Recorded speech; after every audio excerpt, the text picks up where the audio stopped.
Sindhu. We are also joined by Colonel Sophia Qureshi and Wing Commander Vyomika Singh. With that, I hand over the floor to Foreign Secretary. Sir, over to you. Thank you Vandeep. नमस्कार, good afternoon, आप सबका स्वागत है। और मैं सबसे पहले अनुरोध करूंगा कर्नल सोफिया कुरैशी से कि वो आपको आज तड़के सवेरे से हुई घटनाओं से अवगत कराएं। Colonel Qureshi. Thank you sir. नमस्कार। 8 से 9 मई 2025 की मध्य रात्रि को पाकिस्तानी सेना ने सैन्य बुनियादी ढांचे को निशाना बनाने के इरादे से पूरी पश्चिमी सेना पर भारतीय वायु क्षेत्र का कई बार उल्लंघन किया। यही नहीं बल्कि पाकिस्तानी सेना ने नियंत्रण रेखा पर भारी कैलिबर वाले हथियारों से गोलीबारी भी की। अंतर्राष्ट्रीय सीमा और नियंत्रण रेखा पर लेह से लेकर सरक्रीक तक 36 स्थानों पर 300 से 400 लगभग ड्रोनों का इस्तेमाल घुसपैठ का प्रयास करने के लिए किया गया। भारतीय सशस्त्र बलों ने काइनेटिक व नॉन काइनेटिक साधनों का उपयोग करके इनमें से कई ड्रोन्स को मार गिराया। इतने बड़े पैमाने पर हवाई घुसपैठों का संभावित उद्देश्य वायु रक्षा प्रणालियों का परीक्षण करना और खुफिया जानकारी इकट्ठा करना था। ड्रोन के मलबे की फोरेंसिक जांच की जा रही है। प्रारंभिक रिपोर्ट्स से पता चलता है कि वे तुर्की के असीस गार्ड सोंगर ड्रोन्स हैं। इसके उपरांत रात में पाकिस्तान के एक सशस्त्र यूएवी ने भटिंडा सैन्य स्टेशन को निशाना बनाने की कोशिश भी की, जिसे पकड़ा गया और उसे निष्क्रिय कर दिया गया। पाकिस्तानी हमले के जवाब में पाकिस्तान में 4 हवाई रक्षा स्थलों पर सशस्त्र ड्रोन लॉन्च किए गए। इनमें से एक ड्रोन एडी रडार को नष्ट करने में सक्षम रहा। पाकिस्तान ने जम्मू कश्मीर के तंगधार, उरी, पुंछ, मेंढर, राजौरी, अखनूर और उधमपुर में भारी कैलिबर आर्टिलरी गन और सशस्त्र ड्रोन का उपयोग करके नियंत्रण रेखा के पार गोलीबारी भी की, जिसके परिणाम स्वरूप भारतीय सेना के कुछ जवान हताहत हुए और घायल हुए। भारतीय जवाबी कार्रवाई में पाकिस्तानी सेना को भी बड़ा नुकसान पहुंचाया गया। इसके अलावा पाकिस्तान का गैर जिम्मेदाराना व्यवहार फिर से सामने आया। 7 मई 2025 को रात 8:30 बजे एक असफल अकारण ड्रोन और मिसाइल हमला करने के बावजूद पाकिस्तान ने अपना नागरिक हवाई क्षेत्र बंद नहीं किया। पाकिस्तान अपने नागरिक विमानों को ढाल के रूप में इस्तेमाल कर रहा है, जबकि उसे अच्छी तरह से पता है कि भारत पर उसके हमले से हवाई रक्षा की तीव्र प्रतिक्रिया होगी। यह भारत और पाकिस्तान के बीच अंतर्राष्ट्रीय सीमा के पास उड़ान भरने वाले अंतर्राष्ट्रीय उड़ानों सहित नागरिक विमानों के लिए सुरक्षित नहीं है। यहाँ स्क्रीन शॉट में पंजाब सेक्टर में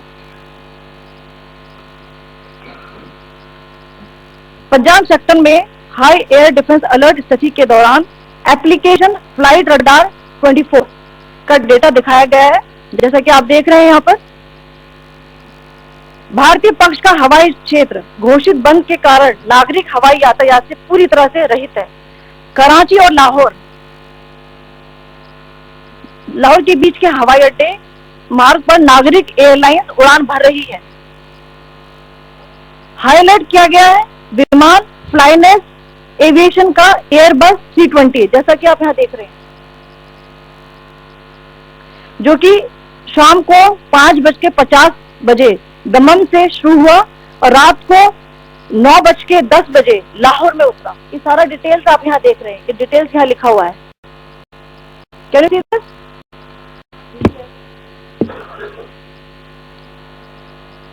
भारतीय वायुसेना ने अपनी प्रतिक्रिया में काफी संयम दिखाया और इस प्रकार अंतर्राष्ट्रीय नागरिक विमान सेवा की सुरक्षा सुनिश्चित की। धन्यवाद। जय Hind.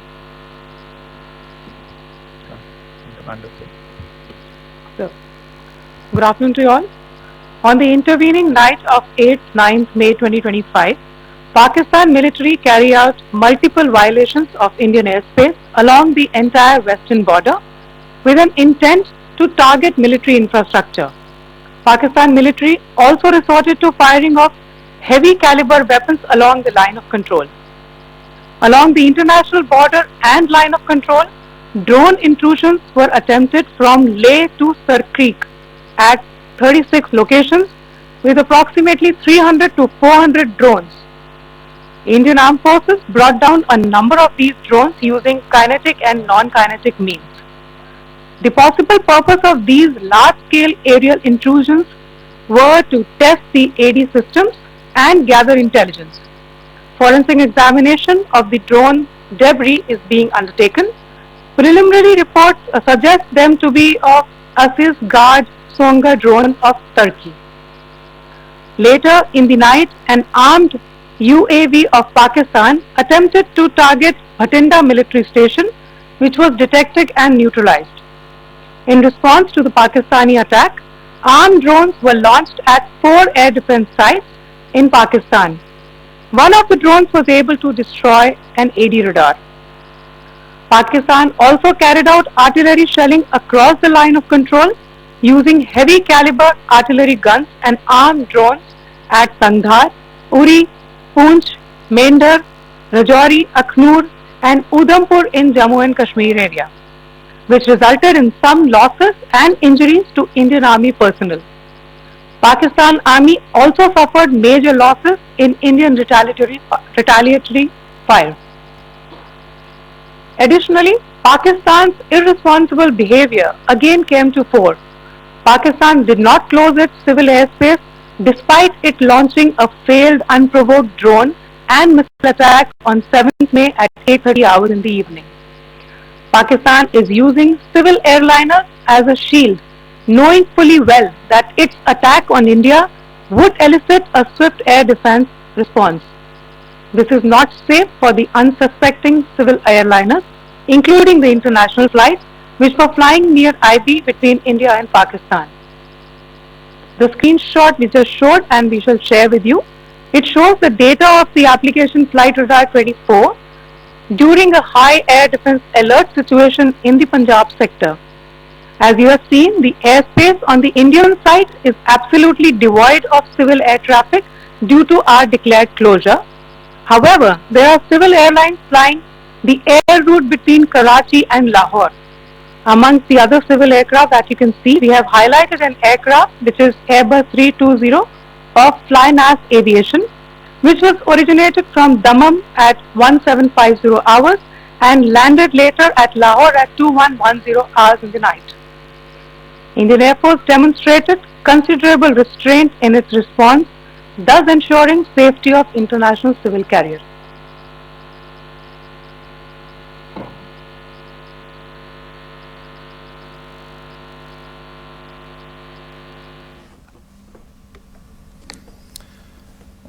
Thank you, Colonel Qureshi, Wing Commander Singh. I have just a few points to share in addition. कल रात की पाकिस्तानी सेना की कायरतापूर्ण गतिविधियों से आपको कर्नल कुरैशी और विंग कमांडर सिंह ने पहले ही अवगत करा दिया गया है. These provocative and escalatory actions that were taken by Pakistan last night were targeted at Indian cities and civilian infrastructure, in addition to some military targets. The Indian Armed Forces responded proportionately, adequately and responsibly. ये जो हमले हुए कल रात को भारतीय सैन्य इकाइयों ने पर्याप्त रूप से और एक जिम्मेदाराना रुख अपनाते हुए इन हरकतों का उत्तर दिया. What I want to underline is that the official and blatantly farcical denial of these attacks that Pakistan carried out by the Pakistani state machinery is yet another example of their duplicity and the new depths that they are plumbing in their quest for disinformation. The other point in the same vein is Pakistani claims that they did not target or attack any religious places. You would recall that yesterday I shared with you an incident related to the attack on a Gurdwara in Poonch. Instead of owning up to these attacks, Pakistan made the preposterous and outrageous claim that it was the Indian Armed Forces and the Indian Air Force that was targeting cities like Amritsar and trying to put the blame on Pakistan. This is nothing but a desperate attempt by Pakistan to disown its acts of aggression, but it is also true to type in its effort to deceive and mislead the world. It will not succeed. The Gurdwara in Poonch in particular was attacked by Pakistan, and some local members of the Sikh community, including a Ragi of the Gurdwara, lost their lives in this incident, as I shared yesterday. TV पर आप इस हमले के चित्र देख सकते हैं. In addition, that we would attack our own cities is the kind of deranged fantasy that only the Pakistani state can come up with. Perhaps they do it because they are well versed in such action, as their history would show. The last point I wanted to make this evening is again this disinformation that is coming from Pakistan about India targeting the Nankana Sahib Gurdwara through a drone attack. This is again yet another blatant lie and part of Pakistan's disinformation campaign. As we saw in the Pahalgam attack, Pakistan is again trying desperately to impart a communal hue to the situation with an intention to create discord. Again, we are not surprised. India's steadfast unity in itself is a challenge to Pakistan. Let me stop there. I have time only for a few questions and be happy to try and answer them. First, I call Siddharth. Siddharth, please. Hi, sir. Siddharth from Beyond. So this way. Siddharth, behind, please. The other Siddhant. Yes. Hi, sir. I'm Siddharth from CNN News 18. Sir, I only want to know from you the status of Kartarpur corridor. Is it open or not? You can. I think you're all aware of the situation along the entire India-Pakistan border and the areas around the line of control. In view of the existing security scenario, the services of the Kartarpur Sahib corridor have been suspended till further directions. We'll update you as and when there is a change in the situation. You have a question here, Rishabh? So, good evening, Rishabh from Times Now. So, you spoke about religious places being hit in Jammu. There's another religious place which is Caroline Nun church that has been hit. What do you have to say about it? If you can explain it. Yeah, actually, we do have some information about this extremely regrettable and condemnable incident. During heavy shelling across the line of control in the early morning of 7th May, a shell fired from Pakistan landed just behind the Christ School run by the Carmelites of Mary Immaculate congregation in Poonch. Tragically, the shell fired from Pakistan hit the home of 2 students of the Christ School. Both students unfortunately lost their lives and their parents were severely injured. Another Pakistani shell struck a Christian convent of nuns belonging to the congregation of the Mother of Carmel, damaging water tanks and destroying solar panel infrastructure. Several priests, nuns, school staff and local residents took refuge in an underground hall beneath the Christ School during the shelling by Pakistan. The school happened to be closed at the time, fortunately. Otherwise, more losses would have occurred.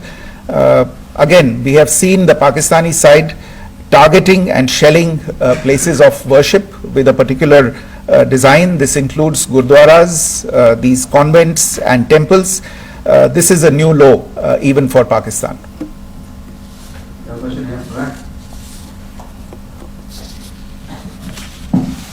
Sir Pranay Upadhyay Amar Ujala से। Sir कल आपने इसी podium से पाकिस्तान के IMF bailout को लेकर और Indus water treaty को लेकर जो टिप्पणी की थी उसकी पाकिस्तान में काफी तीखी प्रतिक्रिया भी आई और उसके बाद हमने देखा कि पाकिस्तान की तरफ से किस तरीके से लेह से लेकर भुज तक पूरी बॉर्डर के ऊपर जो इन्वेजन था वो किया गया। मौजूदा सिचुएशन के अंदर पाकिस्तान के बेलआउट पैकेज को लेकर और पाकिस्तान के अटेम्प्ट्स को लेकर आपका क्या असेसमेंट है? और दूसरा ये भी जानना चाहेंगे कि पाकिस्तान की तरफ से ये जो अटेम्प्ट किया गया था उसका भारत ने अभी तक उस तरीके का कोई जवाब नहीं दिया गया है, तो क्या भारत इसका जवाब देगा जो कार्रवाई हुई है बीते 24 घंटों में? देखिए प्रणय, जहाँ तक इंडस वाटर्स ट्रीटी का सवाल है, मैंने कल विस्तार से उसके बारे में इसकी चर्चा की है।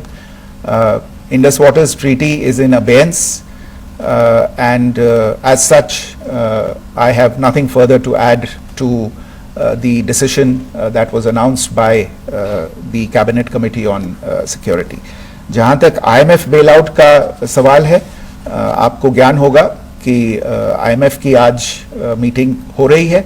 हम वहाँ पे अपना पक्ष रखेंगे और जो हमारा मत है इन चीज़ों को लेके वहाँ पे साझा करेंगे दूसरे मेंबर्स के साथ।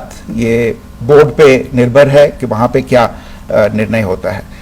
और जहाँ तक जो कार्रवाई हुई है उसका जवाब देने का जो आपने जो प्रश्न उठाया है, जो आज ब्रीफिंग हुई है, जो आपको सूचना मिली है, मैंने भी कहा है कि जो आज सवेरे तड़के सवेरे जो गतिविधियां हुई, भारत ने उनका एक जिम्मेदाराना पूर्ण तरीके से और एक पर्याप्त तरीके से उसका जवाब दे दिया है।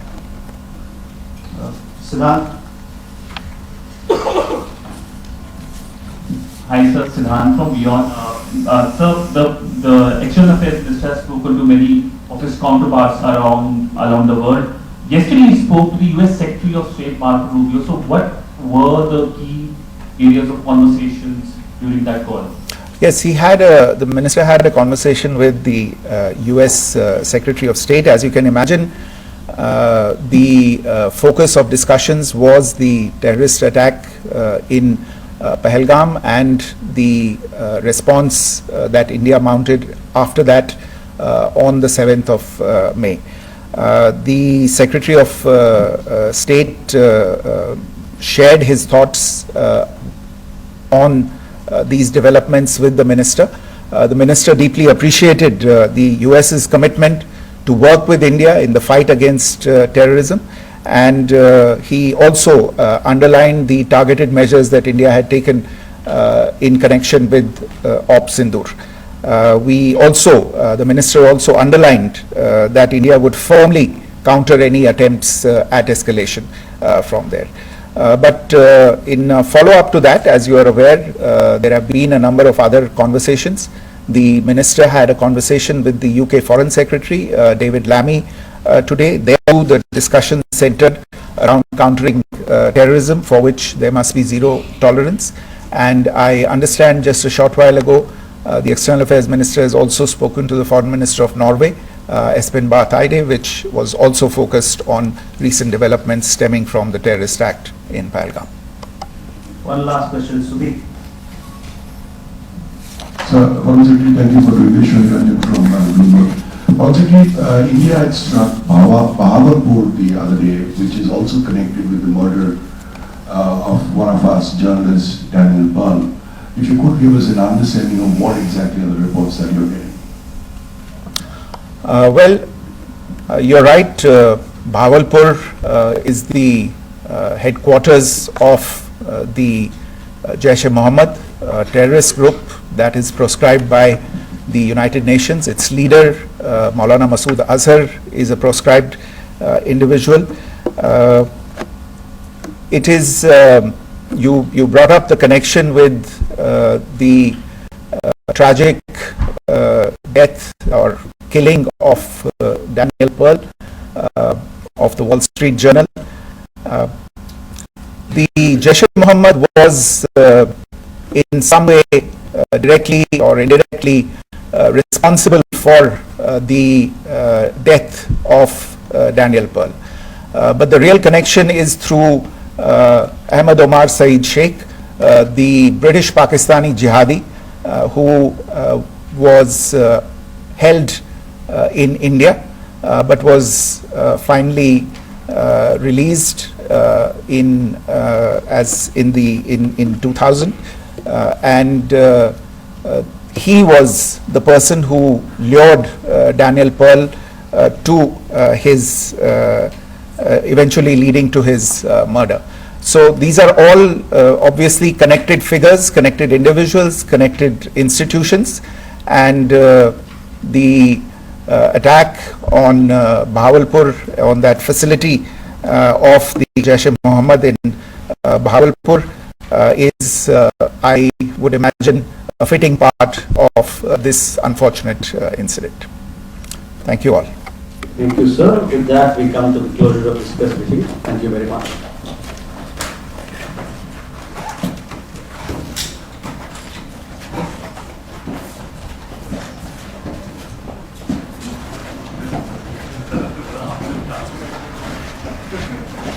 की बड़ी खबर, बड़ी जानकारी आपको बता दें कि पाकिस्तान के हमले पर सेना और एमईए का बयान सामने आ गया है। लगातार तीसरे दिन यह प्रेस कॉन्फ्रेंस की गई है। संयुक्त रूप से हो रही यह प्रेस कॉन्फ्रेंस बता रही है कि पाकिस्तान किस तरह से आम नागरिकों को निशाना बना रहा है, और कल रात जिस तरह से पाकिस्तान ने मिलिट्री बेस और आम लोगों को निशाना बनाने का कायरानापूर्ण ये जो प्रयास किया उसे सफलतापूर्वक नाकाम किया है भारत के एयर डिफेंस सिस्टम ने। और एक बड़ी बात यह भी कही गई है कि इतनी बड़ी संख्या में जो ड्रोन्स भेजे गए हैं पाकिस्तान द्वारा, ये कहीं ना कहीं इसका उद्देश्य है भारत के एयर डिफेंस सिस्टम का परीक्षण करना और खुफिया जानकारी इकट्ठा करना नजर आ रहा है। और जो ड्रोन सामने आए हैं उनकी फोरेंसिक जांच जारी है। यह भी कहा गया है विक्रम मिस्री की ओर से, जो फॉरेन सेक्रेटरी है, भारत की कार्रवाई में पाकिस्तान को भी भारी नुकसान पहुंचा है। कर्नल सोफिया कुरैशी कहती नजर आई, पाकिस्तान अपने नागरिक विमानों का ढाल बना रहा है। यह भी एक बेहद महत्वपूर्ण बात कही गई है आज की इस प्रेस ब्रीफिंग में, कॉन्फ्रेंस में बताया यह गया है कि जब एयर स्पेस बंद है उसके बावजूद भी जो नागरिकों का विमान है उसको ट्रेवल कराया जा रहा है, और उसकी आड़ में पाकिस्तान अपने नापाक मंसूबों को अंजाम दे रहा है। इस वक्त की बड़ी खबर, बड़ी जानकारी आपको बता दें, भारत ने संयम पूर्वक ये पूरी कार्रवाई की है। भारत के शहरों को निशाना बनाने की कोशिश की गई है, कल यह कहा गया है विदेश मंत्रालय द्वारा। इसके अलावा भारत के शहरों को निशाना बनाने की कोशिश की गई, धार्मिक स्थलों को निशाना बनाया गया है। करतारपुर साहिब कॉरिडोर फिलहाल बंद है, सैन्य ठिकानों को निशाना बनाने की कोशिश की गई पाकिस्तान द्वारा। इसके अलावा प्रेस कॉन्फ्रेंस में यह भी बताया गया कि पाकिस्तान ने गुरुद्वारे को भी निशाना बनाया था पुंछ में, और इसके अलावा भारत ने संयम से कार्रवाई की, पाकिस्तान को जवाब दिया है। जिम्मेदारी से, संयमता से भारत लगातार जवाब दे रहा है। बावलपुर में जैश का हेडक्वार्टर जो था उसे ध्वस्त किया गया 6 तारीख की रात की कार्रवाई में। और जिस तरह से पाकिस्तान ने कल मोर्चा खोला था और एक के बाद एक ड्रोन और मिसाइल से अटैक किए थे, उस पर आज भी जानकारी दी गई। और सीधा रुख करते हैं न्यूज रूम का, हमारे साथ समाचार संपादक वरुण गोयल जी जुड़ चुके हैं और ज्यादा बातचीत के लिए। वरुण जी, जिस तरह से तस्वीरें हैं और जो अब की प्रेस कॉन्फ्रेंस थी इसमें कई अहम जानकारियां दी गई हैं, और पाकिस्तान की पोल भी कहीं ना कहीं खोल रही है तमाम जानकारियां। बिल्कुल, देखिए रितेश, और सिर्फ पाकिस्तान जैसा मुल्क ये घटिया हरकत कर सकता है कि जब उसे मालूम था कि जब उसने भारत में ड्रोन अटैक किया तो भारत रिटेलिएट करेगा, उसने उस वक्त अपना एयर स्पेस खोल दिया जहां पे सिविल फ्लाइट चल रही थी, जबकि भारत ने इस बात का ध्यान रखा कि सिविल फ्लाइट चल रही हैं तो ऐसे में हमला ना हो, क्योंकि भारत ने अपना एयर स्पेस बंद कर रखा था, इसलिए पाकिस्तान ने हमला किया। लेकिन उस समय जब भारत रिटेलिएट करने गया तो पाकिस्तान ने अपना एयर स्पेस खोल दिया और वहां पर फ्लाइट चलने लगी, यानी उसने अपने नागरिकों की जान के साथ खिलवाड़ करते हुए उन्हें ढल बनाया। और भारत ने बहुत संयम का परिचय दिया कि उस समय, क्योंकि एयर स्पेस पाकिस्तान का वहां चल रहा था, बाकायदा सबूत पेश किए गए कि कैसे वहां पर फ्लाइट जो थी उस टाइम पाकिस्तान में उड़ रही थी, और ऐसे में भारत जो रिटेलिएशन करता उसमें उस फ्लाइट को नुकसान होता तो जाहिर सी बात है कि उसमें मौजूद सिविलियंस की जान को खतरा होता, इसलिए भारत ने उस स्तर पर इस्तेमाल नहीं किया। लेकिन आप सोचिए कि एक मुल्क किस हद तक जा सकता है कि उसने अपने ही नागरिकों को ढाल बनाया हिंदुस्तान से बचने के लिए। ये उनकी फौज की हिम्मत की एक अलग कहानी दिखाती है कि उसे पता था कि अब भारत बहुत जबरदस्त हमला करेगा, जवाब देगा, तो उसने अपना एयर स्पेस खोल दिया और पाकिस्तान में फ्लाइटें उड़ने लगी। बिल्कुल, अपने आप में कहीं ना कहीं ये शर्मनाक पूर्ण कार्य है जो पाकिस्तान की आर्मी, पाकिस्तान की सरकार कर रही है। एक और जो एक्चुअली में कई अहम जानकारियां दी गई हैं और ये भी बताया गया कि किस तरह से जो बड़ी संख्या में ड्रोन्स अटैक किए गए, उसका उद्देश्य ये भी हो सकता है कि भारत का जो एडी सिस्टम है उसका भी आप में हो जाता है पाकिस्तान के इस उद्देश्य के बाद, जिस तरह से उसने बड़ी संख्या में कल ड्रोन्स भेजे। ये बिल्कुल ये बहुत बड़ी और गंभीर बात है और इस पर आज कई जानकार बात भी कर रहे थे कि पाकिस्तान ने 36 ठिकानों पे लगभग 350-400 ड्रोन से अटैक किया, सभी के सभी फेल हो गए। क्या पाकिस्तान भारत के एयर डिफेंस सिस्टम को टेस्ट कर रहा है? क्या वो देखना चाह रहा है कि किस तरीके से जो भारत का एयर डिफेंस सिस्टम है, चाहे S-400 हो जिसे सुदर्शन चक्र हम कहते हैं, या फिर आकाश हो, या वो दूसरी जो हमारी एंटी एयरक्राफ्ट चीजें हैं, जो हमारी शील्ड हैं, क्या पाकिस्तान उनकी टेस्टिंग कर रहा है और उसके बाद में कुछ वो बड़ा करने का प्रयास करेगा? इस तरह की शंका जाहिर की जा रही थी क्योंकि पहले उसने 15 शहरों पर ये ड्रोन हमले करने की कोशिश की, उसके बाद कल 36 जगह पर उसने ये हमला करने की कोशिश की, सबके सब नाकाम हो गए। तो क्या वो अभी देख रहा है कि भारत का जो एयर डिफेंस सिस्टम है वो कितना स्ट्रांग है, कितना मजबूत है? क्या वो इसे परखने की कोशिश कर रहा है? ये एक बड़ा सवाल है रितेश।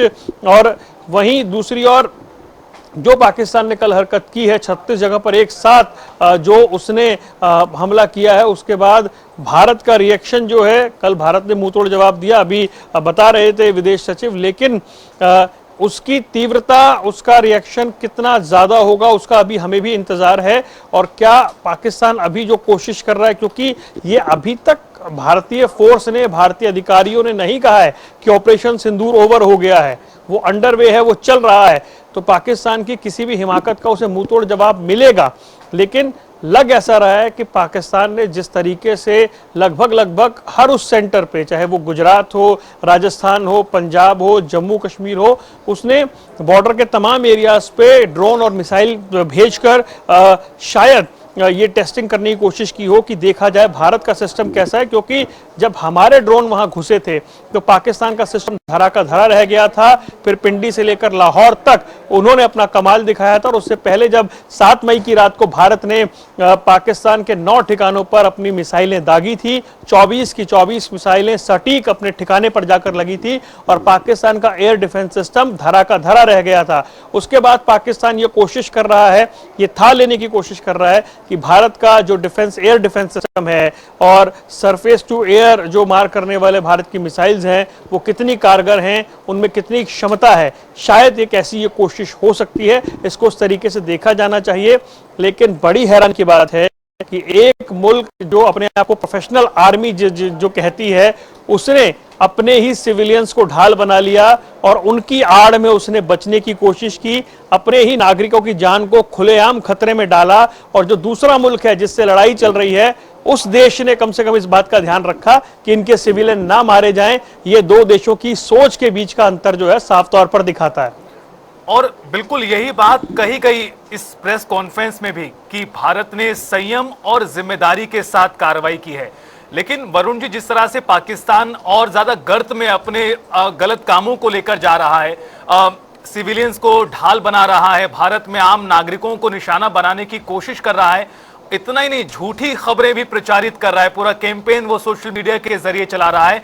इस पर भी आज एक बड़ी चोट की गई है और कहा गया है कि किस तरह से पाकिस्तान भारत में जो कम्युनल हार्मनी है उसको भी एक तरह से तोड़ने की कोशिश कर रहा है, सांप्रदाय तनाव फैलाने की कोशिश कर रहा है। देखिए, ये कोशिश रितेश 22 अप्रैल को पहलगाम में की गई थी। उसके बाद देश की कम्युनल हार्मनी बिगड़े, ये कोशिश पाकिस्तान की ओर से की थी, लेकिन देश के नागरिकों ने बड़े संयम से उसका जवाब दिया। उसके बाद पाकिस्तान की हरकत देखिए, उसने इतना हास्यास्पद बयान दिया और जिसको लेकर के मतलब विदेश मंत्री ने खरी खरी सुनाई है और एक तरीके से पाकिस्तान का पर्दाफाश किया है, उन्हें बेनकाब किया है। पाकिस्तान ने कहा कि भारत ही अपने लोगों पे हमले करवा रहा है, ये बड़ा हास्यास्पद और झूठा बयान।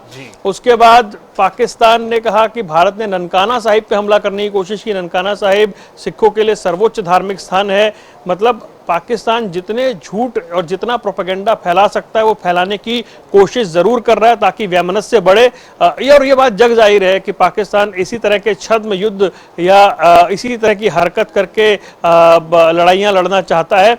सीधी या कन्वेंशनल वॉर में वो भारत के आगे नहीं टिकता है। 65, 71, 99 वो स्पष्ट उदाहरण रहे हैं। इसीलिए पाकिस्तान ऐसी हरकत कर रहा है। लेकिन हमारा मंत्रालय, हमारी सरकार इतनी सजग है कि रोज वो आकर पाकिस्तान के झूठ का पर्दाफाश कर रहे हैं, बेनकाब कर रहे हैं और बाकायदा सबूतों के साथ सामने आकर बता रहे हैं कि पाकिस्तान किस तरह की हरकतें कर रहा है।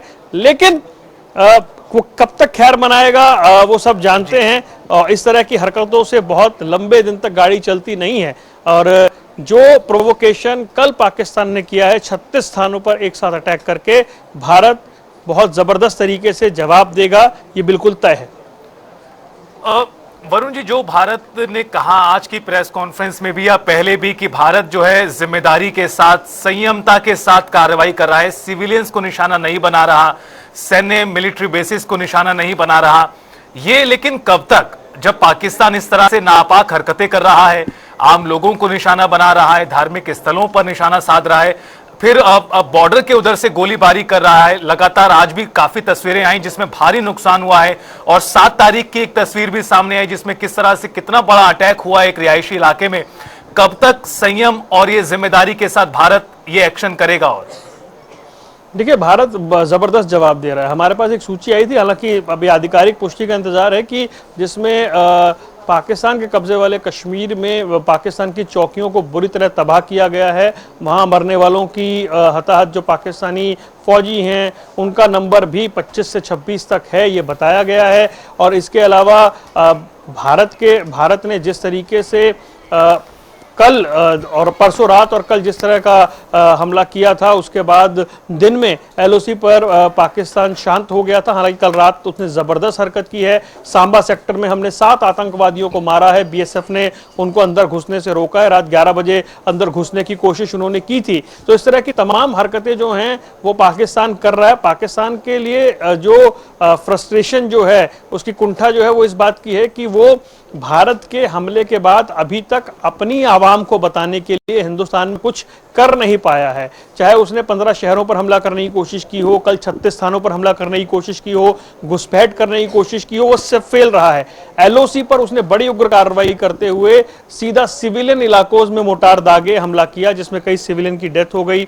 और एक बड़ी बारीक बात यह है कि जगह ऐसी चुनी जा रही है, गुरुद्वारे और चर्च, उन पे हमला किया जा रहा है। तो ये पाकिस्तान की जो विशुद्ध फ्रस्ट्रेशन है वो दिखती है, क्योंकि उसे कन्वेंशनल वॉर में सीधी आमने सामने की लड़ाई में कामयाबी मिल नहीं रही है। पाकिस्तान की जो आवाम है वो सवाल ये पूछ रही है कि भारत के मिसाइल भारत में आए, पाकिस्तान में आए, माफ कीजिएगा, चले, सभी सटीक निशाने पर लगे, और ये हो कैसे गया? तो हमारा एयर डिफेंस सिस्टम, हमारी फोर्स कर क्या रही थी? तो फेस सेविंग के लिए पाकिस्तान इस तरह की हरकतें कर रहा है, उसी कड़ी में की गई थी। लेकिन आज ये बड़ा इंपॉर्टेंट पॉइंट जो है वो रेज हुआ है कि भारत के एयर डिफेंस सिस्टम की ताकत को देखने, समझने, परखने के लिए हो सकता है कि इस तरीके से जो ड्रोन्स हैं वो भेजे जा रहे हों। और ये बड़ा स्पष्ट हुआ कि तुर्की के जो ड्रोन हैं उनका इस्तेमाल हो रहा है। तुर्की पाकिस्तान के साथ वो खड़ा हुआ नजर आता है और कई मौकों पर उसने ऐसी हरकत की है। हालांकि जब तुर्की में बड़ा विनाशकारी भूकंप आया था तो सबसे पहले भारत मदद करने पहुंचा था। ऑपरेशन दोस्त के तहत भारत ने बड़ा वहां पे बचाव अभियान चलाया था, अपने डॉक्टर्स भेजे थे, सब कुछ किया था। लेकिन पाकिस्तान की अपनी हरकतें जो है वो जगजाहिर है। लेकिन तुर्की की हरकतें, अभी तुर्की के ड्रोन हैं, थोड़े दिन पहले तुर्की का नेवल शिप पहुंचा था तो बताया गया था ये सद्भावना दौरा है। हमारे देश के लाखों लोग तुर्की घूमने जाते हैं, तो ये सारी चीजें बताती हैं कि हमें भी कहां पे जाकर अपने खर्चे नहीं करने चाहिए। पिछले ही साल लगभग 2.5 लाख लोग भारत से तुर्की घूमने गए थे। तो अब ये पता लग रहा है कि तुर्की से लिए गए ड्रोन्स का इस्तेमाल हुआ है जो कल के हमले हुए थे। लेकिन तमाम तरह के जो हमले हैं वो फेल कर दिए गए। पर ये नंबर बड़ा है, 350 से 400 ड्रोन्स का आना और जानकार बताते हैं कि ये बिल्कुल हमास का अंदाज है, मतलब एक जो प्रोफेशनल आर्मी है वो आतंकवादियों जैसा व्यवहार कर रही है कि वो इस तरीके से मल्टीपल अटैक एक साथ छोटे बड़े हर तरह के रॉकेट ड्रोन फेंक कर रही है। ये हमास का स्टाइल है। पिछले दिनों बताया गया था कि आईएसआई और हमास जो है उन्होंने पीओके में उन्होंने मीटिंग भी की थी, लेकिन कुल मिलाकर के उस अभियान को बुरी तरीके से फेल किया गया है और अभी भारत के जवाब का इंतजार है।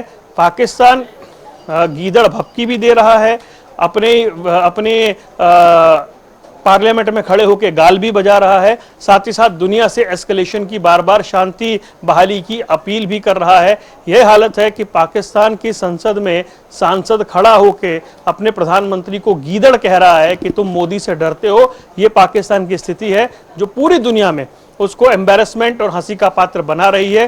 लेकिन हमारी एमईए और हमारी जो फोर्स है वो पाकिस्तान के एक एक नकाब को उतार के दुनिया के सामने रख रही है। बिल्कुल, और पाकिस्तान की बौखलाहट कहीं ना कहीं इससे नजर भी आती है। पहले 15 शहर, फिर 36 शहर, आम लोगों को निशाना, लेकिन उसके बावजूद भी कुछ कहने के लिए नहीं है। यही कारण है कि पाकिस्तान में आम नागरिक हो या संसद में कोई सांसद जो सीधा बुजदिल और गीदड़ जैसे शब्दों का इस्तेमाल कर रहा है, वहां पे सांसद रो रहे हैं, सलामती की दुआ मांग रहे हैं। ये दिखाई देता है कि पाकिस्तान की बौखलाहट तो निश्चित रूप से है। लेकिन इसके बावजूद भी वरुण गोयल जी, जिस तरह से 3 दिन हो चुके हैं ऑपरेशन सिंदूर जो अभी भी जारी है, जिस तरह से दिन ढलता है उसके बाद ऐसा लगता है कि पाकिस्तान की तरफ से इस तरह की हरकतें दोबारा से हो सकती हैं। इस लिहाज से देखा जाए तो अलर्ट तमाम लोग हैं। आज दिन भर दिल्ली में बैठकों का दौर चला। एक तस्वीर सामने आई रक्षा मंत्री की बैठक की, जिसमें तीनों सेनाओं के अध्यक्ष थे, सीडीएस मौजूद थे, और जो चेहरे पर मुस्कान थी वो पाकिस्तान की सरकार को और वहां की फौज को पसंद बिल्कुल भी नहीं आई होगी, जिस तरह का संतुष्टि का भाव भारत में है। देखिए, जो बॉडी लैंग्वेज है वो बताती है कि एक प्रोफेशनल फोर्स किस तरह की होती है। एक बॉडी लैंग्वेज बताती है कि सरकार और सेना के बीच में समन्वय किस तरह का होता है, कोऑर्डिनेशन कैसा होता है। अब हमारे यहाँ जो तीनों सेना प्रमुख हैं उनके ऊपर सीडीएस भी हैं, अनिल चौहान। पाकिस्तान में तो ये तक बताया जाता है कि 1999 की जो कारगिल की लड़ाई थी उसमें जो एयर चीफ मार्शल थे उन्होंने सवाल खड़े कर दिए थे कि जो आर्मी का चीफ है वो एयर चीफ मार्शल को किस तरीके से ऑर्डर दे सकता है। तो वहाँ की एक गणित अलग है। और ये भारत की आपको कामयाबी देखनी होगी कि पाकिस्तान में घुस के बहावलपुर 100 किलोमीटर दूर है बॉर्डर से, वहां एकदम सटीक निशाना लगाकर मरकज सुभान अल्लाह को गिरा देना, आतंकवादियों को किले को ध्वस्त करना। पाकिस्तान ने आधिकारिक रूप से अभी तक ये माना है कि 31 लोग मरे हैं, लेकिन हम मानते हैं कि संख्या 90 से 100 के बीच में है। उनके सभी किलों को आज जो पाकिस्तान का कोई लोकल यूट्यूबर है जो वहां गया था, वहां एक लड़के ने 15-16 साल का लड़का होगा, उसने ये माना कि यहाँ पर मुजाहिद तैयार होते थे। तो भारत की जानकारी सटीक थी, भारत ने हमला सटीक जगह पे किया, भारत ने आतंक की कमर तोड़ने वाला काम किया। ये तमाम चीजें वहां पर हुई हैं जो भारत ने की हैं। अब उसे पाकिस्तान झुटलाए या कुछ करे, लेकिन एक प्रोफेशनल आर्मी किस तरह काम करती है। और उस हमले के बाद पूरा देश आराम से सो रहा था, 15 शहरों पर हमला, लेकिन किसी को पता भी नहीं लगा। ये एक प्रोफेशनल आर्मी किस तरह काम करती है उसका बखूबी और बड़ा उदाहरण था। और उसके बाद कल 36 जगह पर, जैसलमेर जैसी जगह पर, और पंजाब में और पठानकोट में, जम्मू में, सांबा सेक्टर में, तो पाकिस्तान ने कल जिस तरह का हमला किया था वो एकदम से, मतलब कोई भी हो तो बौखला जाए ऐसी स्थिति आ जाए, लेकिन 1 घंटे के अंदर सब कुछ निपटा दिया गया बड़े आराम से और किसी को कुछ नहीं होने दिया गया। जो गोलीबारी हो रही है एलओसी पर आमने सामने की, वो एक अलग विषय जरूर हो सकता है, लेकिन जिन सिविल एरियाज को टारगेट किया गया था वहां पाकिस्तान पूरी तरीके से फेल हुआ, वो सबने देखा है। तो वो जो बॉडी लैंग्वेज है रितेश जिसकी आप बात कर रहे हैं, वो बॉडी लैंग्वेज कॉन्फिडेंस की है, वो बॉडी लैंग्वेज कोऑर्डिनेशन की है, वो बॉडी लैंग्वेज इस बात की एक कॉन्फिडेंस की है कि हाँ, जो भी चुनौती है उससे निपटने के लिए हम तैयार हैं। और देखिए, ये जो मौजूदा परिस्थिति है ये इससे पहले आज की जनरेशन ने देखी नहीं है, क्योंकि जो 1999 का कारगिल युद्ध था वो कारगिल के एक सीमित क्षेत्र में था। वो पाकिस्तान ने कारगिल की चोटियों पर कब्जा किया था। उनको छुड़वाने के लिए वो देश के एक रीजन में, एक क्षेत्र में, एक विशेष जगह पर लड़ा जा रहा युद्ध था। ये जो लड़ाई चल रही है ये शहरों के बीच पहुंच रही है। पाकिस्तान ने कोशिश की देश के अलग अलग हिस्सों में हमला करने की और भारत उसका मुंह तोड़ जवाब दे रहा है। ये मतलब अभी हम इसे युद्ध नहीं कह सकते हैं, लेकिन एस्केलेशन की कई सीढ़ियां होती हैं। तो कल की स्थिति एस्केलेशन की सीढ़ी, जो एस्केलेशन है उसके तीसरे चौथे पांव पर हम खड़े थे। इससे आगे ऊपर जाते हैं तो फिर युद्ध है। युद्ध तब है जब तीनों फोर्स पूरी तरीके से इन्वॉल्व हो जाएं। वहां से हम थोड़ा सा पीछे हैं, लेकिन तनाव अपने चरम पर है। और ऐसे में अभी तक पाकिस्तान जो है उसके हाथ अपनी पब्लिक को बताने के लिए कुछ नहीं है। जब पाकिस्तान के प्रधानमंत्री ने वहां की पार्लियामेंट में झूठा क्लेम किया कि हमने भारत के 5 जेट गिरा दिए हैं और ड्रोन गिरा दिए हैं, तो इमरान खान की बहन ने पूछा कि आप जेट गिराने का दावा करते हैं, ड्रोन पाकिस्तान में घूम रहे हैं, शहरों में घूम रहे हैं, वहां गिर रहे हैं। तो पाकिस्तान के लिए ये जलालत का सबब बना हुआ है। जो सांसद हैं वो पार्लियामेंट में खड़े होकर रो रहे हैं, जो सांसद हैं वो पार्लियामेंट में खड़े होकर अपने प्रधानमंत्री को गीदड़ कह रहे हैं। वो वहाँ के हालात से वाकिफ हैं कि वहाँ क्या परिस्थिति बनी हुई है। वहाँ की पब्लिक पूछ रही है कि ये पिंडी स्टेडियम पे हमला हो गया और आप कह रहे हैं कि वहाँ बिजली गिर गई है। इस तरह के झूठ परोसे जा रहे हैं। और कल जो हमारे देश के विदेश सचिव हैं, उन्होंने कहा कि इस मुल्क की बुनियादी झूठ पर रखी गई थी। जिन्होंने यूनाइटेड नेशन में जाके झूठ कह दिया कि हमारे लोग नहीं हैं कबीलाई जिन्होंने हमला किया है कश्मीर में। तो उन्होंने कहा जिस मुल्क की बुनियादी झूठ पर रखी गई है उससे आप बहुत ज्यादा उम्मीद कर नहीं सकते हैं। और वो झूठ आज सुबह तक परोसा गया। आज की पीसी में यह कह दिया गया कि ननकाना साहिब पे हमला करने की कोशिश हुई। तो पाकिस्तान झूठ और प्रोपेगेंडा फैला रहा है। मूल बात क्या है कि जो इंटरनेशनल पावर्स हैं रितेश, उनका प्रेशर आना शुरू होगा। अब कल भी पाकिस्तान के प्रधानमंत्री शहबाज शरीफ की अमेरिका के उच्च अधिकारी से बातचीत हुई और बताया जाता है कि वहां से भी उन्हें डांट ही पड़ी है कि तनाव को कम करने के लिए पहल करिए। अब अगर वर्ल्ड प्रेशर आएगा तो पाकिस्तान की मौजूदा स्थिति ऐसी है नहीं कि वो वर्ल्ड प्रेशर के आगे अड़ जाए, उसे पीछे हटना पड़ेगा। और जब पाकिस्तान पीछे हटेगा उससे पहले आसिम मुनीर और शहबाज शरीफ एक ऐसा मिस एडवेंचर कर देना चाहते हैं, एक ऐसा कुछ कर देना चाहते हैं जिससे वो फिर अपने मुल्क में झूठ ऐसा परोस सके कि देखिए हमने ऐसा कर दिया हिंदुस्तान में, और उसके बाद हिंदुस्तान पीछे हट गया और ये जो लड़ाई थी ये बंद हो गई। क्योंकि अब प्रेशर आना शुरू होगा। उससे पहले ऐसी एक बेवकूफाना हरकत, ऐसा दुस्साहस पाकिस्तान करने की कोशिश करेगा जो उसने कल किया है। और उसके बाद अब उसकी कोशिश या तो वो आज से पीछे हटेगा या भारत इसका जवाब देगा। उसके लिए हमें इंतजार जरूर करना होगा। लेकिन कुल मिलाकर बात यह है कि फेस सेविंग, चेहरा बचाने का प्रयास पाकिस्तान अपने देश में कर रहा है। मेरे कुछ और सवाल हैं आपसे। जैसे जिस तरह की कल रात के हालात थे, जिस चीज का जिक्र आपने किया कि कारगिल में सीमित रीजन था, लेकिन यहां तो लड़ाई 4000 किलोमीटर लंबे बॉर्डर पर एक तरह से है, जहां जैसलमेर से लेकर ऊपर जम्मू कश्मीर के पहाड़ी इलाकों तक पाकिस्तान जो है नापाक हरकतें कर रहा है। यानी एक बहुत बड़ा रीजन है जहां पर ये पूरा संघर्ष इस वक्त बना हुआ है। लेकिन कल रात को जिस तरह की हिमाकत पाकिस्तान ने की, फिर उसका उद्देश्य भारत के सिस्टम को जांचना परखना हो, लेकिन प्रयास किए गए, सैन्य ठिकानों पर अटैक की कोशिशें की गई। लेकिन यहां पर भारत ने परिचय दिया संयम का, जिसका जिक्र खुद विक्रम मिस्री ने किया कि हमने संयम से काम किया। पाकिस्तान ने आम नागरिकों को ढाल बनाया सिविलियन एयरलाइन के जरिए। क्या भारत अपनी तैयारियों को तेज कर रहा है? चूंकि पहलगाम घटना के करीब 15 दिन बाद भारत ने कार्रवाई की और यह कहा गया कि 21 ठिकाने हैं, लेकिन उनमें से 9 को ही ध्वस्त किया गया। आज की तैयारियों के बाद माना जा सकता है कि भारत एक बार फिर पलटवार करेगा, उसको लेकर तैयारियां दिन भर टली हैं। देखिए, इसमें रितेश होता क्या है, हम भावनाओं के उद्वेग में ऐसी बात जरूर कहते हैं, लेकिन समय, दिन और टारगेट ये फौज तय करती है।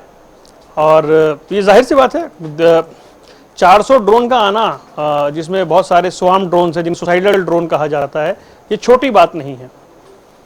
जिस तरीके से कल पूरे दिन पाकिस्तान में खलबली थी, लाहौर से लेकर के रावलपिंडी और गुजरावाला और दूसरे शहरों में, और पाकिस्तान एकदम आप ये कह लीजिए हतप्रभ था। पाकिस्तान के रक्षा मंत्री ने बहुत ही अजीब हास्यास्पद बयान पार्लियामेंट में दिया कि हमने इसलिए इन इंडियन ड्रोन्स को इंटरसेप्ट नहीं किया कि इससे हमारी लोकेशंस जो हैं एयर डिफेंस की वो पता ना लग जाएं, इसलिए हमने इन्हें आने दिया। मतलब एक व्यक्ति किस तरह की बात कर सकता है आज की डिफेंस के युग में, वो अपने आप पे बड़े सवाल खड़े करता है। तैयारी का अंदाजा आप इस बात से लगाइए कि आज सुबह से दिल्ली में बैठकों का दौर चल रहा है। रक्षा मंत्री की बैठक हो रही है, अजीत डोभाल की बैठक हो रही है, इसके अलावा गृह मंत्री की बैठक हो रही है, बीएसएफ के डीजी से मुलाकात हो रही है, तमाम जो राज्य हैं उनको आपातकालीन जो पावर है वो दी गई है। और ऐसे बात सुना होगा कि टेरिटोरियल आर्मी को आने के लिए जो अधिकार हैं वो भारतीय सेना प्रमुख को दे दिए गए हैं। टेरिटोरियल आर्मी मतलब आम लोग जो टेरिटोरियल आर्मी का हिस्सा होते हैं उनको भी बुलाने के अधिकार दे दिए गए हैं 14वीं बटालियन में। तैयारी और गंभीरता इस बात से झलकती है कि अभी हमारी फोर्स है, पीछे रिजर्व फोर्स है और हम टेरिटोरियल आर्मी तक को बुलाने का अधिकार आर्मी चीफ को दे रहे हैं। इसका मतलब ये कि हर परिस्थिति से निपटने की तैयारी हो रही है। देश के जो कृषि मंत्री हैं वो समीक्षा करके बता रहे हैं कि देश में कितना खाद्यान्न उपलब्ध है मौजूदा समय में और वो भरपूर है। अगर कोई ऐसे हालात बनते हैं तो खाद्यान्न की कमी आ जाए, ऐसे हालात नहीं हैं। आप देखिए उसका असेसमेंट हो रहा है। असेसमेंट ये भी हो रहा है कि ना पेट्रोलियम की कमी है ना किसी और चीज की कमी है। देश के स्वास्थ्य मंत्री जेपी नड्डा देश भर में इस तरह के हालात में हमारी स्वास्थ्य व्यवस्था कैसी है, हम मेडिकल हेल्थ के एरिया में अगर कुछ जंग छिड़ती है या कुछ बड़ा होता है तो हम कितने तैयार हैं, वो उसका असेसमेंट कर रहे हैं। तो जो रितेश हमने तैयारी की बात की उसकी गंभीरता बहुत ज़्यादा है और एक एक विभाग को चेक किया जा रहा है। दिल्ली में सायरन बजाकर चेक किया जा रहा है कि क्या सब ठीक है, और जगह पर ये सारी तैयारियां जो हैं वो की जा रही हैं। हर विभाग जिसकी ज़रूरत पड़ सकती है, चाहे वो अनाज की बात हो, चाहे वो पेट्रोलियम की बात हो, चाहे वो हेल्थ सेक्टर की बात हो, सबके अपने अपने असेसमेंट चल रहे हैं। यानी तैयारी में कोई कमी नहीं है। भारत बार बार कह चुका है कि वो मामले को आगे नहीं बढ़ाना चाहता है, लेकिन पाकिस्तान ने अगर दुस्साहस किया तो उसके लिए बहुत बड़ी भूल होने जा रही है। आप एक बात और नोट करिए, जब से ये प्रकरण शुरू हुआ है पाकिस्तान का जनरल आसिम मुनीर गायब है, वो दिखाई ही नहीं दे रहा है, क्योंकि ये मिस एडवेंचर परवेज मुशर्रफ करके भुगत चुके हैं। बाजवा ने ऐसी करने की कोशिश की थी। आसिम मुनीर, जिसे मौलाना मुनीर कहा जाता है पाकिस्तान में, जिसकी तकरीर ऐसा लगता नहीं कि किसी प्रोफेशनल आर्मी का चीफ दे रहा है, जो खुद आईएसआई का चीफ रहा हो, जिस व्यक्ति को आगे बढ़ाया इमरान खान ने और बाद में उसने इमरान खान को ही जेल में बंद कर दिया हो, उस तरह का व्यक्ति आसिम मुनीर जो अभी फिलहाल आपको दिख नहीं रहा है। तो पाकिस्तान में एक खलबली है, पाकिस्तान में एक नर्वसनेस है। वहाँ की जो लीडरशिप है, चाहे फौज की लीडरशिप हो, चाहे सरकार की लीडरशिप हो। बलूचिस्तान में आज भी हमले हुए हैं, क्वेटा में।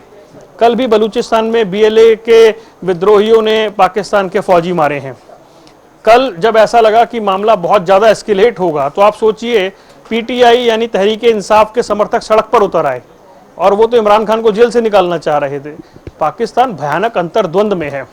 आज सुबह पाकिस्तान के फाइनेंस डिपार्टमेंट से ट्वीट हो गया कि उन्हें पैसों की ज़रूरत है और इस लड़ाई को बंद करवाया जाए, और बाद में जब वो वायरल हो गया तो उसे बता दिया गया कि हमारा हैक हो गया था। पाकिस्तान की स्थिति अच्छी नहीं है, लेकिन हरकतें जस की तस हैं। ये हरकतें ऐसी हैं कि जो नालायक बच्चा होता है वो ज़बरदस्ती अपने आप को प्रूव करना चाहता है कि मैं बेहतर हूँ, और इस साउथ एशिया रीजन में ऐसा बहुत बार पाकिस्तान कर चुका है। हर बार उसने मुंह की खाई है। अभी तैयारियां बड़ी हैं, क्योंकि इस बार अगर पाकिस्तान ने ऐसा किया, क्योंकि भारत बहुत झेल चुका है और चाहे सर्जिकल स्ट्राइक हो चाहे एयर स्ट्राइक हो, वो करके ये समझाने की कोशिश की गई थी कि शायद पाकिस्तान सुधर जाए, लेकिन पाकिस्तान दो टुकड़े होने के बाद भी नहीं सुधरा, क्योंकि वो जो कट्टर मानसिकता है वही उनकी, आप मान लीजिए, ब्रेड एंड बटर है। उस कट्टर मानसिकता की वजह से ही पाकिस्तान जो है वहाँ चल रहा है। मतलब वहाँ के जो वहाँ की सरकार, वहाँ की फौज, वो सिर्फ लोगों के अंदर नफरत, जहर और एक कट्टरपन भर के ही वो अपना करियर बचाते हैं। तो पाकिस्तान के सुधरने की गुंजाइश जब कम है, तो जानकार ये कहते हैं कि इस बार जो हमला हुआ रितेश, जो 9 ठिकानों पे हमला किया गया, वो सिर्फ पहलगाम का नहीं, वो पुलवामा से लेकर 26/11 तक का बदला था। ट्विटर पे जाइए तो विदेशी लोग भारत को थैंक यू बोल रहे हैं कि डेनियल पर्ल, जो ज्यूस था, यहूदी था और अमेरिकी पत्रकार था, जिसका गला रेत दिया गया था और आज तक अमेरिका कुछ नहीं कर पाया था, उसके हत्यारे को भारत ने मारा है। तो ये पिछले कई हमलों का बदला था, जिससे पाकिस्तान उभरेगा नहीं। मौलाना मसूद अजहर का ये कहना कि इससे अच्छा मैं भी मारा जाता, ये आतंकवाद की कमर तोड़ने जैसा बड़ा एक्शन है। इसलिए फ्रस्ट्रेशन में पाकिस्तान कुछ करने की हिमाकत करेगा, भारत बहुत संयमित तरीके से और बहुत अलर्ट होकर जवाब देगा। आपकी हमारी भावनाओं की तरह नहीं, लेकिन थोड़ा सा इंतजार जरूर है।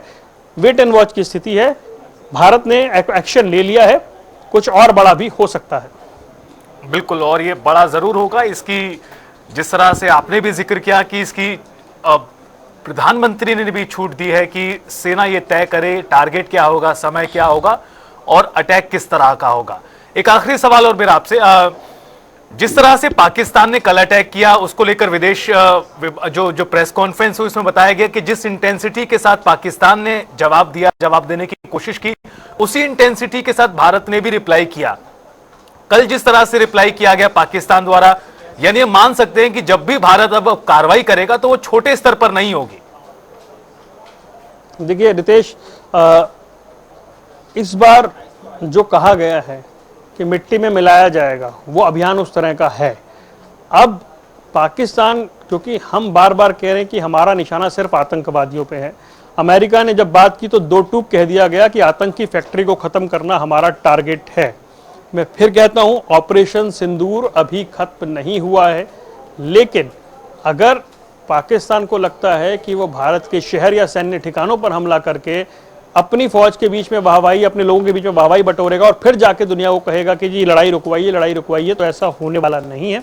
इसलिए यहां से जो भी अगला कदम होगा वो या तो पाकिस्तान के दुस्साहस का बहुत बुरा नतीजा होने जा रहा है, या फिर हो सकता है उसको अकल आ जाए, लेकिन वो इस बात को समझता है कि भारत की तैयारियों का लेवल बहुत जबरदस्त है। मैं जरा सा एक बार पीछे जाऊं जी। जब हमने एयर स्ट्राइक की थी तो पाकिस्तान का विमान भारत में घुसा था, जिसके पीछे अभिनंदन ने जाके उसे गिराया था।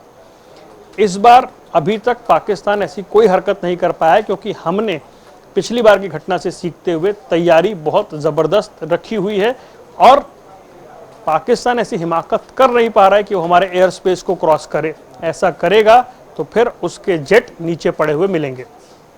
बिल्कुल। तो आज की प्रेस कॉन्फ्रेंस जो विदेश विभाग और सेना द्वारा की गई, उसमें कई अहम जानकारियां दी गई हैं।